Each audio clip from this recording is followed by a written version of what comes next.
Hand of dog, I was told I would die without a new kidney, then my dog saved me by finding a 1 in 22 million organ match on a beach. A terminally ill woman was miraculously saved after her dog found her a 1 in 22 million kidney donor on a beach.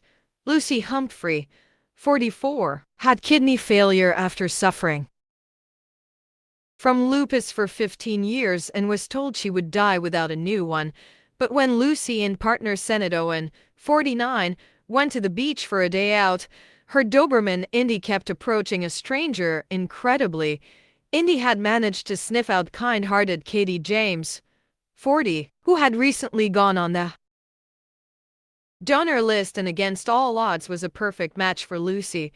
Katie last night joked, "One doctor said it was the hand of God, more like the hand of dog if you ask me." Since the op, Lucy has now been able to drink a pint of lager again and enjoy a gin and tonic. She said, "It's a miracle. If Indy hadn't sniffed Katie out on the beach, I may never have found my perfect match. I think her doggy instincts told her that Katie was a warm, kind and generous person who would be happy to help me." Lucy went over to apologize to Katie for Indy bothering her, and the pair got talking, with Katie invited to join their barbecue on Coldnap Beach, Barry Island, South Wales. Lucy of nearby Newport said she brought some drink over with her and offered me some. Senate explained I couldn't drink as I was on dialysis. He said she's waiting for a kidney transplant. Surprised, Katie replied, "That's mad. I've just gone on the kidney donation register."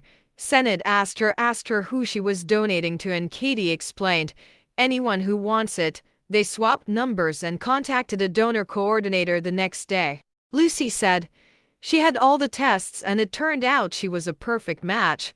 "A surgeon told us it's a 1 in 22 million chance to find the perfect match, and that's what I needed as I've got lupus. They did tell me a few years back I only had about 5 years. Dialysis doesn't work forever and you can only have so many access lines put in as well. Lupus is a condition that causes inflammation to the heart, lungs, liver, kidneys and joints." She and Senate, from Caerphilly, South Wales, had been due to take their two Dobermans Indy and Jake in their camper van for a weekend break elsewhere, but Lucy was not well enough for the long journey, so they went to Barry instead. Lucy said, "Indy kept going over to this woman about 100 yards away. We were calling her back, but she wouldn't leave her alone. We thought she had food or something, and in the end Senate went over to apologize because Dobermans can be a bit intimidating. It was the fact that Indy almost sussed her out and chose her." Katie said, "I'm a dog lover, so I was very happy when Indy came over to me while I was sitting there crocheting." The two women had their transplant at the University Hospital of Wales, Cardiff, on October 3, 2022. The operation was a success and Lucy is now fully recovered and living a normal life. She said, "I really needed this transplant. I'd been on the waiting list for several years. It's completely changed." Lucy described Katie as a wonderful, selfless person who she cannot thank enough. And donor Katie said, "I feel really lucky that I got to know Lucy. I know that it's worked and I know that she's out there living her life. To me, there's been no negative to it whatsoever. It's the best thing I've ever done and I feel so proud of me." In the lead up to the op, Katie set up a group on WhatsApp called the Kidney Gang. Senate said, all her visits to the hospital she was updating us and sending recorded messages and pictures. "I've still got all the recordings and how excited she was that she was doing something good." Writing on Facebook last year before the operation, Medical Secretary Katie said, "I've wanted to donate a kidney since I first heard it was a thing over 20 years ago. I applied a few years ago and was put in for a pooled donation to a stranger, which I was more than happy about.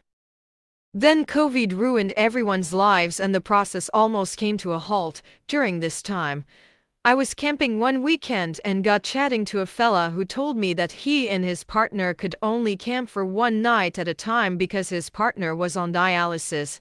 How bizarre. I said I'm on the donor list. Why don't we see if we match? A couple of blood tests, ECGs, X-rays, MRIs, urine tests and psychological tests later, and here we are. I'm excited I can give Lucy the camping life I've enjoyed these past few years, and she's excited to be able to pee like a normal person, though that novelty will wear off soon. I'm sure. I have two healthy kidneys and I only really need one. Lucy spends 3 days a week for 4 hours a day, hooked up to dialysis. That sounds like my idea of hell. I'm so excited and happy that there's something I can do to give her a normal life. Speaking recently, Katie said, we went in together on the Sunday, and on the Monday morning they took us down, took my kidney out, popped it into Lucy and Bob's, your uncle. I didn't think it would be a match because it's such a coincidence for us to just randomly meet on the beach. I feel really lucky that I got to know Lucy. I feel really proud of myself. I get embarrassed sometimes though, as every time I'm out with my nan she will tell a stranger, oh, my granddaughter donated a kidney. Senate added, we ended up going to Barrie by total chance, meeting Katie by total chance, and Lucy's ended up with a kidney. There is always hope. Never given. Because you never know. We are so happy for you both. Please like and share. Follow for more news around the world. This thanks.